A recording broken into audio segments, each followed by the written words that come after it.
Hey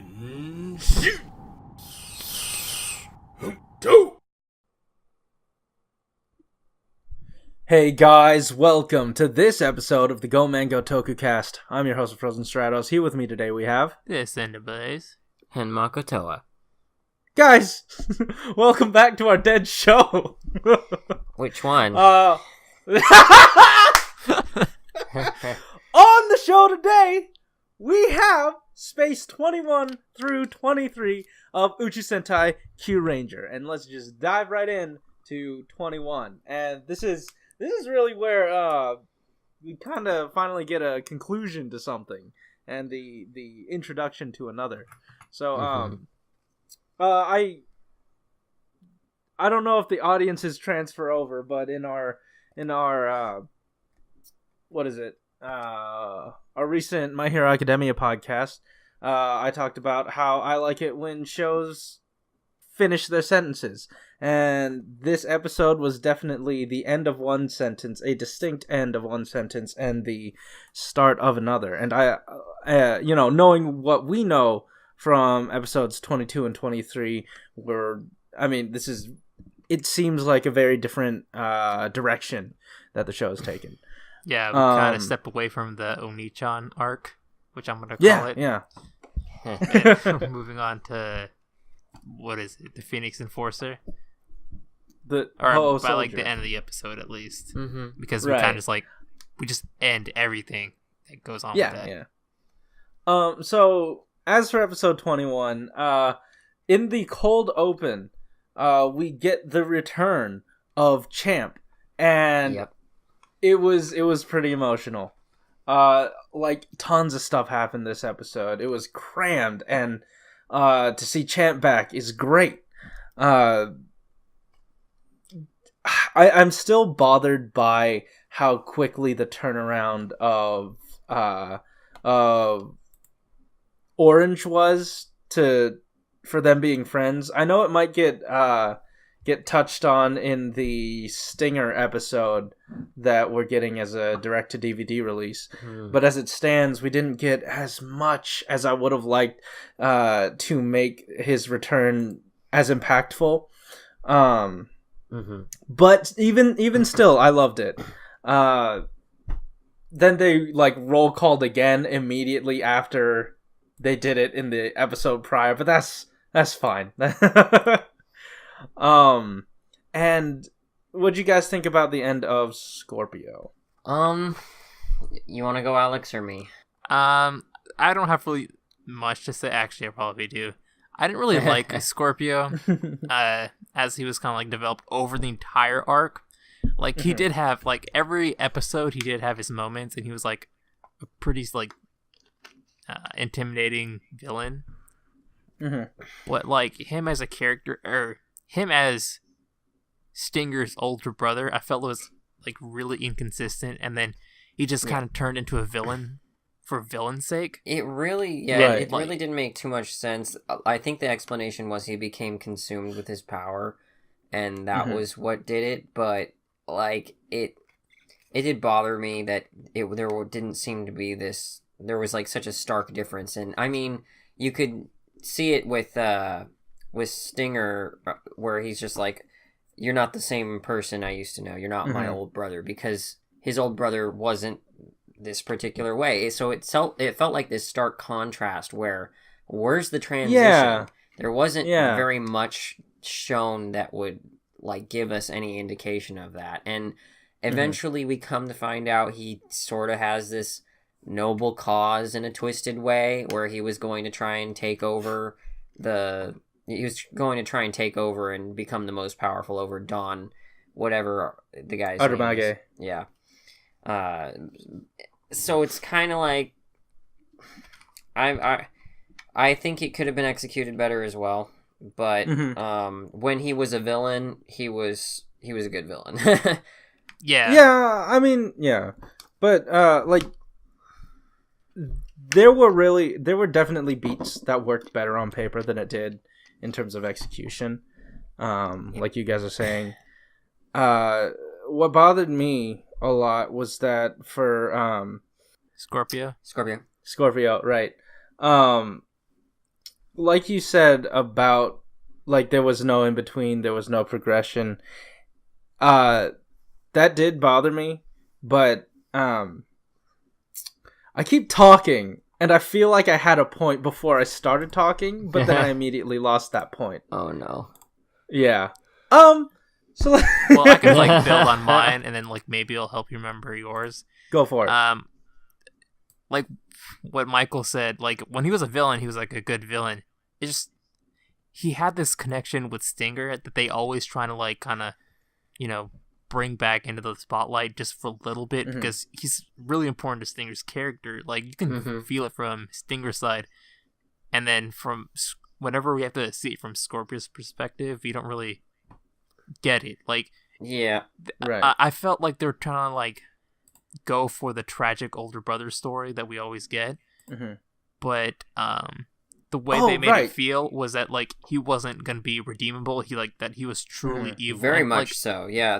When he did that, like kind of fooled you to his brother in the previous episodes, you were like, well, shoot, like he was straight up gonna kill his brother, killed Champ instead, and that kind of like solidified him as okay, this guy needs to die. But then suddenly, that reversal at the end. I remember my point now.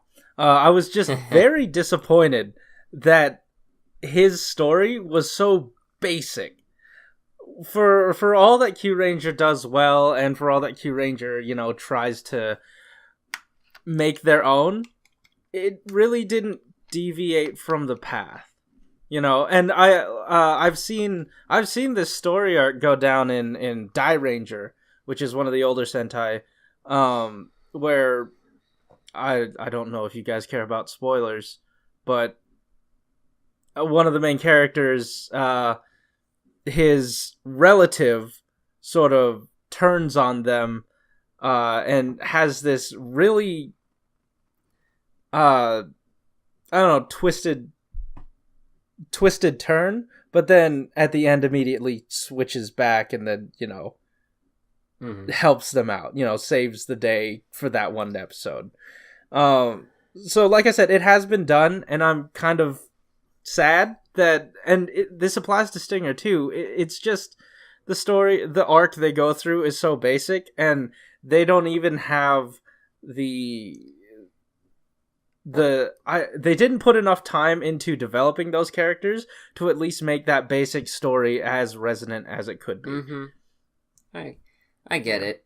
I mean, it kind of like was a necessary thing when they introduced that his that Stinger's, what do you call it, special ability would end up killing him.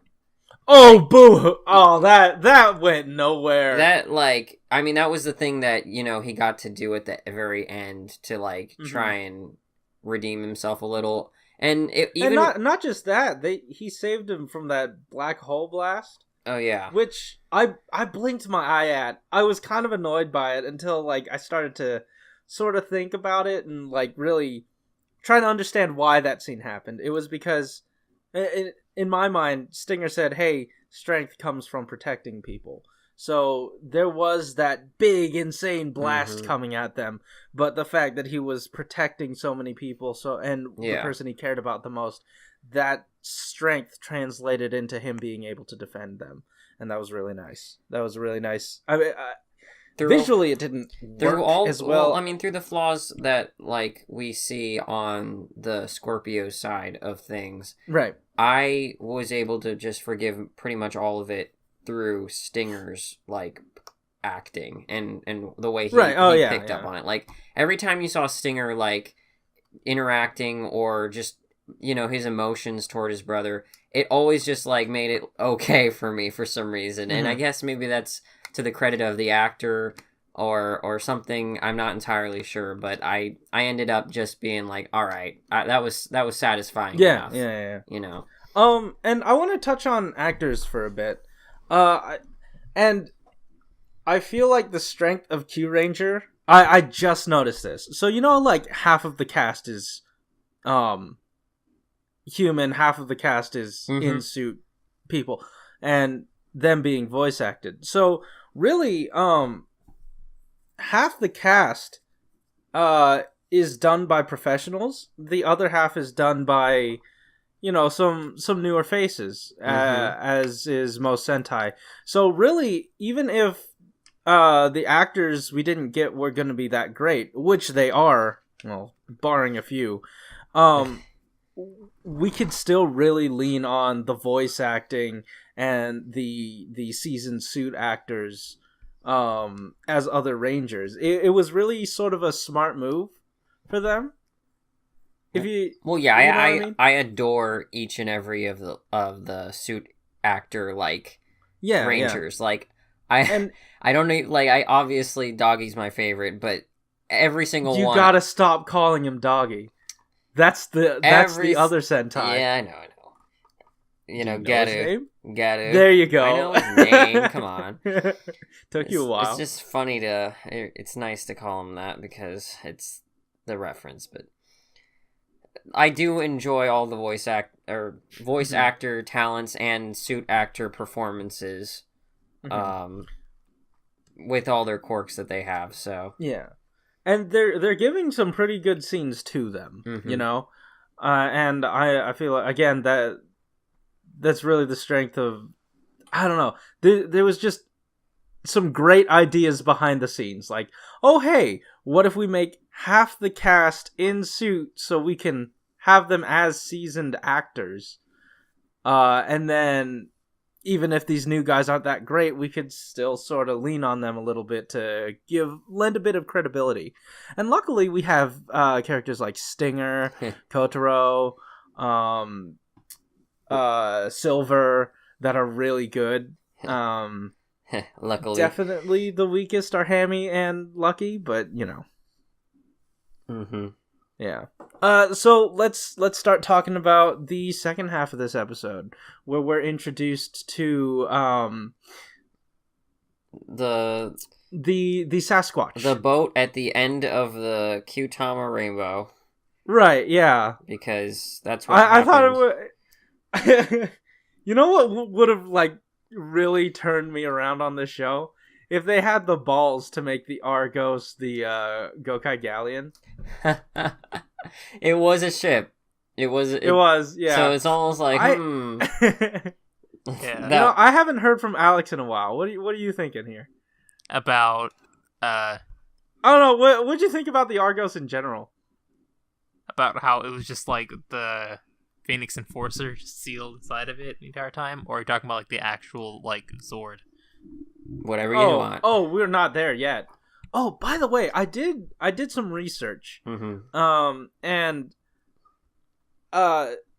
someone had brought up to me on Tumblr that there are constellations that are not constellations anymore. They're effectively defunct constellations. Now, I looked into that. I was wondering, how did they disappear? How did they just disappear? And some of them fell into obscurity. Some of them were mapped, but cannot be found in our skies, so they can't lock that one down. Or they're just too big and they had to break them up. Oh. Dead. No, they're too big and they had to break them up. The Argos was one of them. That's why they had to collect the 3 different Kyutama to bring together the Argos. I thought that was pretty neat. Yeah. Well, yeah, a lot of constellations are just made out of smaller ones. I just assumed that's what Argos was. Yeah. No. I mean, I didn't know what the purpose of that was until I, looked it up, and I'm glad I did. Yeah. So, I guess we could just start talking about the character of the Ho Soldier. I like him. I like him a lot. He's really shaking up these recent episodes. It was a really strange way to introduce the character, I'm not gonna lie. That was different. Yeah. No, it was.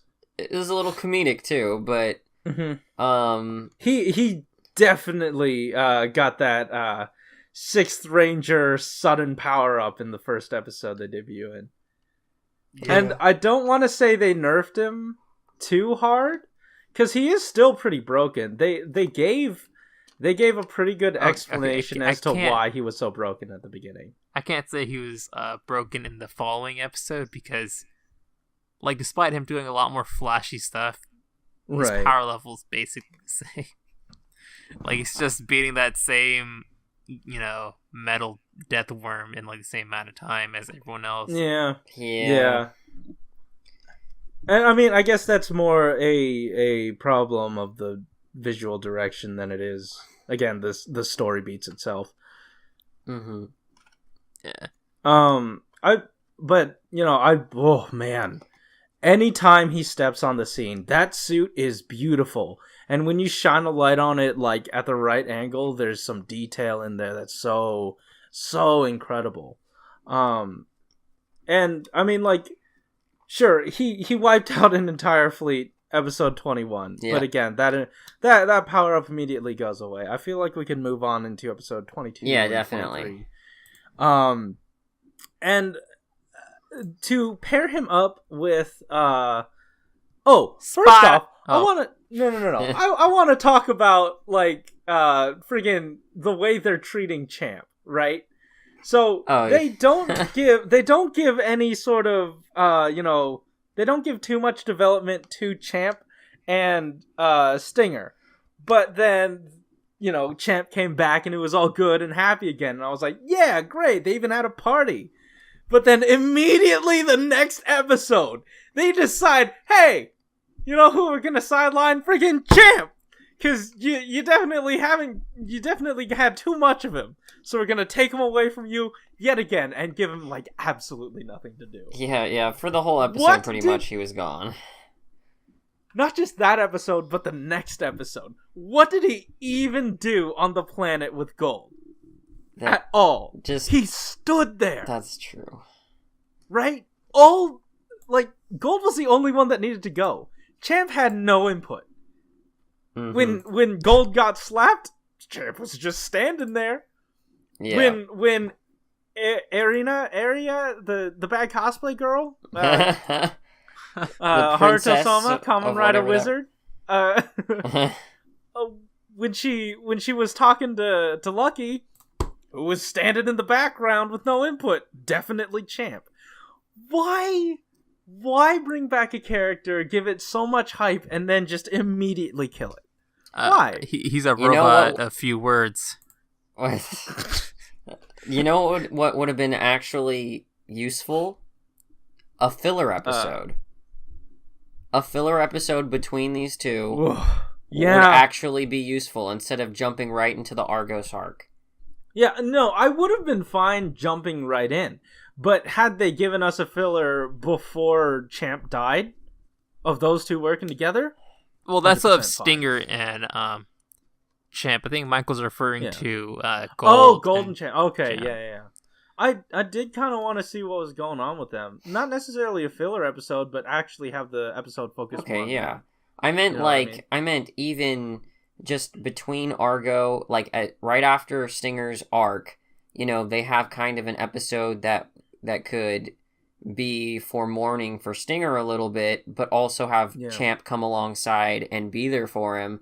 And, could tie into whatever villain of the week for that episode. And then we could, at the end of the episode, tie it into, the Argo stuff. So it would develop the characters a little bit more, give you a bit of a break and breather after that conclusion. And then we could, get into this.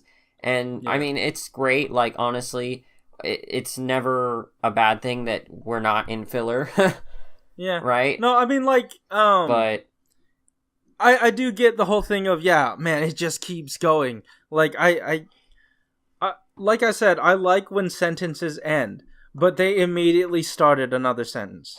They didn't leave any breathing room. They didn't even say in between. At least they didn't start a new paragraph. It was still part of the next, sentence just right out of the gate.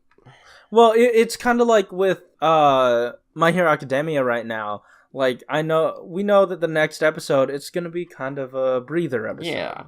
Yeah. And we kind of needed a bit of downtime to really let it all sink in. Mm-hmm. It would have been good. But that's not to diminish how good these past few episodes were, Yeah. despite what we're talking about. Yeah. Because I personally loved episode 22 and 23. It was good. It was good. Yeah. Not as good as 22, but definitely pretty good. I'm always happy to get Raptor Focus. Man, always love my Raptor Focus. And they introduced this weird thing where Ho-Oh Soldier, he's basically a god, apparently. He's a legendary savior or something like that. Yeah. But like he designed the first Raptor iteration. That was in episode 22 that we learned that. Yeah. And what did that really lead to? I thought, and I think this might have been more of a compelling story to tell. He noticed there was something wrong either inside her or with her programming, so he went in and fixed it. What if it took away her drive to fight or her ability to fight? In the first I feel place? like that would have been pretty compelling. Huh. Yeah, I thought that might have been compelling. Just because, like, maybe it was a futz in the programming, Yeah, it would have... But who knows? I don't really like how they resolved that conflict. It was just, no, she can do whatever the hell she wants. Why are you telling her? And then that's about it. They believed what they believed, and he believed what he believed. Like, there was no point in bringing that conflict up if you weren't yeah. I didn't actually understand what he, quote, fixed in her, because she never he changed. He went up to the fan, he heard that there was a rattling in her fan, and then changed programming? It was weird. It's like they didn't correlate with either one of those. Yeah. Easily the best part of the episode, though, was Yellow's blood-curdling scream. Yes. Yes. When he saw like this new guy all over his gal. All over his android gal. Oh my god. Hey man, I ain't gonna begrudge it. Yeah, you just... What really confused me, though, what really, like, kind of irked me, was after that, Spato was like, I only care about her in, like, a paternal sense, which is a little weirder since you like her. What's that about, my man? It was just an excuse, man. There was no... He could have said, like, as a sibling or something. No, he went straight to paternal. Yeah. I mean, that's probably their own fetish thing, Oh, no. Daddy, yes. No, dude.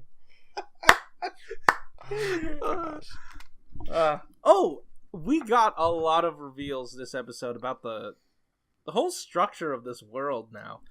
We know that there are schools where people are brainwashed.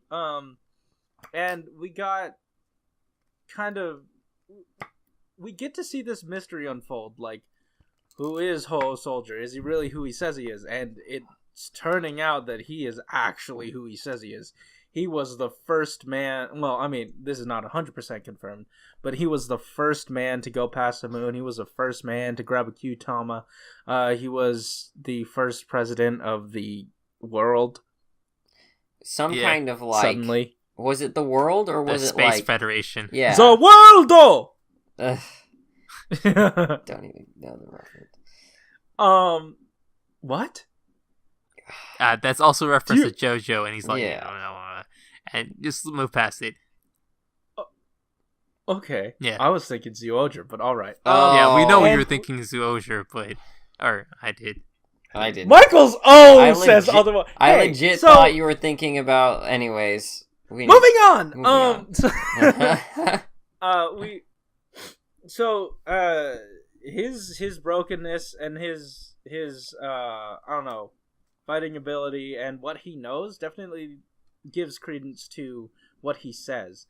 and I'm more inclined to believe a lot of that. But we could still have the veil lifted and that not be. It feels like there's a twist coming, honestly. Yeah, maybe because like the villains that he was like in episode 23 when we got there, the villain that he said he had fought before in the past didn't even remember him. Yeah, and that's kind of concerning. Like, Well, I mean, what I'm thinking is maybe they got like reset or something. There's someone behind the scenes that. Oh, this isn't X-Men, dude. Yeah, Dan Masamune walks over and reboots it. It's like, reset, now everything's convenient for me. And yeah. And we're opening the door to the other character that we've been given hints of. Orion, yeah. Mm-hmm. Which apparently might actually be the ship, but... I don't know. How cool. How cool would it be if it was the ship, though? I don't know what I would think about that, honestly, because... I want a cooler ship. That looks real dumb. No, honestly, if Orion was, like, humanoid back in the day, I kind of want to know, like, what transformed him into that ship.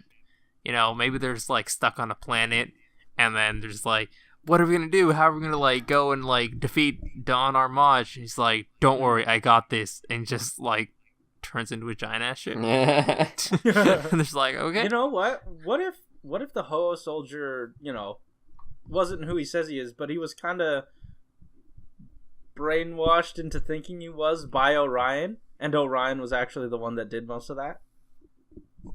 That'd be interesting.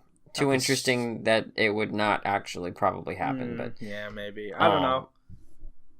I'm really interested to see who this character is. I'm very interested at the mysteries we have going on behind the scenes about the past of the original Kyuranger team that apparently existed. I want to strangle Toei. I want to strangle Toei and Bandai because you are telling me there used to be 88 of them, like, actually being used as not necessarily Kyurangers, but like soldiers. Oh, I'm gonna need to have all of those. Did I miss that number? He said soldiers, or right, or like those are like constellations or like star regions or something like that. Or was he talking about Kyutama? Oh, was he? I don't know, but like when that happened, there were just a bunch of humanoid shadowy figures behind him, right? So that leads me to believe I need more toys. Nah. And it upsets me. 88 is too absurd. So if you're gonna start numbering stuff and then not finish the set of numbers that you started, that's really bothersome. Okay, well, continuing on, what about his the friggin' ship? Well, besides the ship, I'm talking about the sort of plot point that came up in episode 23 where he... No, I want to talk about how cool his Voyager is. Okay, fine. Can we talk about that? We'll do that first. Was friggin' dope! Oh my goodness! It's so absurd. It is Toku absurd. Shut up. I get that 100%. But you're telling me that this Zord is a spaceship, a landing platform that rolls out, launches the ship into a satellite that turns into the rest of the body, then it comes down to Earth and has flaming swords? Yes! Everything about that I need. And then his final attack, that first episode, the satellite just went around him and he said something pretty dope. I forgot what it was, and then pierced him, and then like as it pierced him, he recombined with the satellite and then did the finishing like stance. Oh, it was so cool. It was so cool. Okay, continue. Props to the actual real fire that they used on the swords. Yeah. Actually, no, I hated that part of the finale. Really? Their finisher, because it took so damn long. It's kind of like it's building up to something, and it's like, oh, is that generic X/? Yeah, I mean, like, Certainly the motions aren't as cool. Yeah, but you got fire on sticks? It's Ooh, I'm there. legit fire. It's genuine fire, if anyone still knows that meme. Okay, Yeah. honestly, I think it could still be It's fake. not fake. That was not Are you fake. kidding me? Yeah. Yeah, man. Come But, on. Yeah, I loved everything Okay. about that. So go ahead. The thing I was Whatever talking it is you about were talking is about the that's not sort as of important. reveal, and also I suppose we should touch on how he sort of picks two of the Kyurangers to just kind of wait on him hand and foot. Sho picked him. Oh, okay. Sho picked him.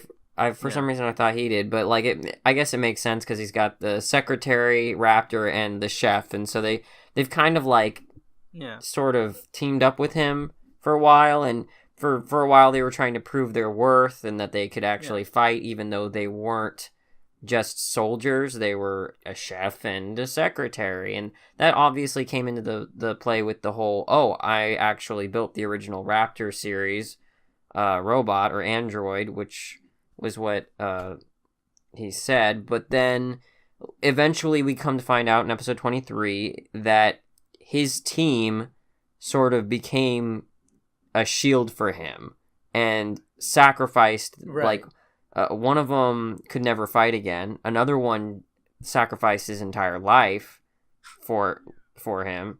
Yeah, I mean that was 2 out of the 80. I think it's 88. I don't know where you're pulling that number from. Please correct me. Please correct me in the comments down below if I'm wrong, because I mean I'm about to scrub through the episode, but yeah, I doubt his team that was case? that big, because we're probably going to see flashbacks of at least one of them, and it's probably going to be Orion. Right. But or Orion could have been the leader. Orion Who could have been- knows? I feel like Orion's a lot more important than he is, because like, without telling him, Orion put him in cryo sleep. Orion, I don't think Orion. He couldn't have been one of the ones who he couldn't have been the one who sacrificed himself, because that wouldn't have anyone left over to put him in cryo sleep. So maybe he was. No. Maybe he was the one who. So like, Tsurugi had the power of immortality from the Kyutama, but he gave it up, and then Orion was like, frick. Okay, let me take my trump card fighter out, and then stick him back in here. Maybe give him some of my memories so he has kind of an edge. I don't know. Yeah. Who knows? It's going to be interesting to find out. Point. I will say I did kind of like that conflict of ideals between Lucky and him. It made Lucky seem like... okay, obviously it was like, oh yeah, this new Red's cooler than Lucky, and he's so much better. He's so much better in every way, but then when you actually came down to ideals, Lucky actually had better ideals in the end, which is he's the main. I mean, like that's basic Sentai. Oh, Red Ranger's always right. Does he have the number 1 on his changer and or device? He's the leader, and he's always right. I did enjoy what Lucky had to say in retort. Like, of most of the things that Lucky says, this is probably one of the better lines I think he's given. Yeah, but this one was like set up for him like super easily. It's like, hey, I am just gonna not protect these people. Why? Because sacrifices are needed, even though I could have totally blocked it. Sorry. Oh wait, hold on. What? So Eri knew that if that's Tsurugi. If that's a different thing, I need to address what Alex is saying first. You would think it was that easy until you watch X-Aid and look at our protagonist in that one, because he has very straightforward ideals, and it doesn't always work out to make him a very likable character. Yeah, but like, no, because like, my problem with this one is not like the Lucky side or like his ideals. It's just like how easy the situation was set up for him. It just kind of felt like a cheat, you know? I feel like for the problem with X-Aid is there's not enough.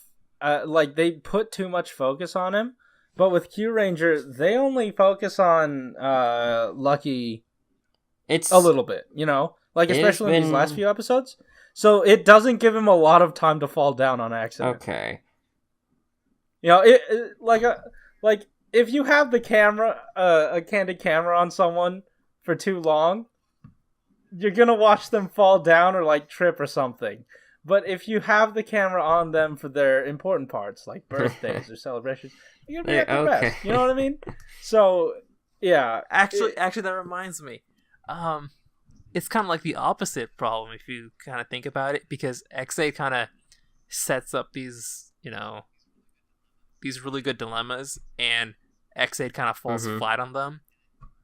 And then for Kyuranger, like, this happened multiple times where they set up pretty awful situations, and then you have the characters just having like these, huge ass monologues, even though it's just like, wait, calm down. It's not like so you're saying he's too good for these mundane situations. Oh, excuse me, Really? mundane. yeah, it's like yeah, I'm glad you have those ideals, and this situation's just wrong. No, but like, And yet we still seem to get more enjoyment out of Kyuranger generally. yeah. No, I mean, and honest, again, I keep saying it's because we have better characters. Yeah. Or at least likable ones. Scrubbing through this episode again, it looks like the princess from the other planet, also Champ is just standing there. The princess from the other planet, she says she knows Otori Tsurugi. And there was that school that had his name there. Yeah, and it was his eternal life that I don't know, saved the universe or something. That let him, he sacrificed the eternal life so that he could gain more power in order to defeat Dawn Armageddon. Yeah, so it definitely was him. Yeah. Because she kind of verified it in that case. Yeah. Yeah. But I feel like there's more to it. Still. Mm-hmm. Yeah, there's something that we're not getting. He recruited 88 warriors from the various constellation systems. So we don't know if they were necessarily... Yes, and gathered them aboard the Argo. Huh. So they're all... Did they all die? 88 guys. Shoot. I wonder they turned into Q-Town. The Kuma dude... no. The ice bear spirit guy... if he was one of the originals, because he was the leader by the... Maybe. Yeah.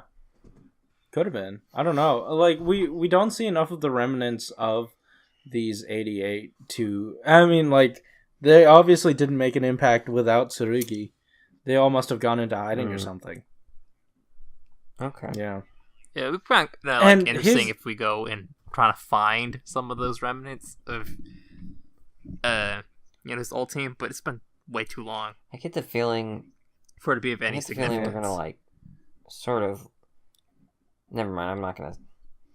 We might loop back into that whole thing with like Lucky. That sort of the only flashback we got of him as a child, like crying. We're gonna like loop back into that somehow. I feel it. It's gonna.